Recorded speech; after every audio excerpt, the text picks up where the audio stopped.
TNT places Jason Castro on unrestricted free agent list to activate Ping Exeminiano.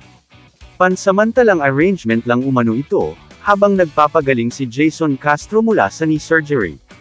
Ang hakbang ay nagpapahintulot sa pag-activate ni Ping Exeminiano, na nakatakdang magsilbing backup point guard, sa liwanag ng patuloy na paggaling ni Reyna Batak mula sa isang pinsala sa singit. Sa kabila ng paglilipat ng roster, nilinaw ng TNT na si Castro ay nananatiling bahagi ng koponan, at muling isa sa aktibo kapag siya ay gumaling mula sa isang full-thickness na patellar tendon tear, na natamo noong nakaraang conference. Asahan ang kanyang pagbabalik sa TNT lineup kapag fully recovered na ang veteran guard. Ito ay katulad ng sitwasyon ni L.A. Tenorio sa Ginebra, kung saan inilagay din siya sa listahan ng UFA habang naglilingkod sa Gilas Pilipinas Youth Team. Ang 38 anyos na si Castro, nakasama sa TNT mula nang pumasok sa PBA noong 2008, ay nanalo ng 10 kampyonato at 3 finals MVP. Kamakailan ay pumirma siya ng extension ng kontrata sa koponan hanggang 2027. Hindi naman dahil inilagay sa free agency, lilipat na ng ibang team pag may nag-offer. Nasa pag-uusap yan ng kasalukuyang koponan.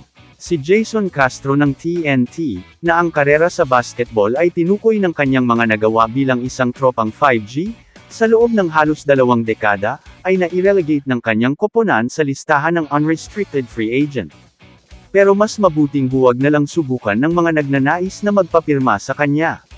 Ang TNT star ay nakapark doon, hindi dahil wala nang gamit sa kanya ang tropang 5G. Sa halip, ito ay isang kaayusan lamang dahil si Castro, na ang kabayanihan ay nakatulong sa TNT na manalo ng 10 PBA championship, ay nagpapagaling mula sa isang operasyon sa tuhod, at malamang na bumalik sa line-up kapag siya ay gumaling. Si Jason Castro ay na-relegate sa unrestricted free agent with rights to salary lease, para bigyang daan ang roster spot. Walang dapat ikabahala dahil ang 10 beses na kampiyon, ay mananatili bilang isang katropa habang siya ay gumaling mula sa isang ruptured patellar tendon. Kamusta mga idol? Sports Zone PH para sa sports news and update.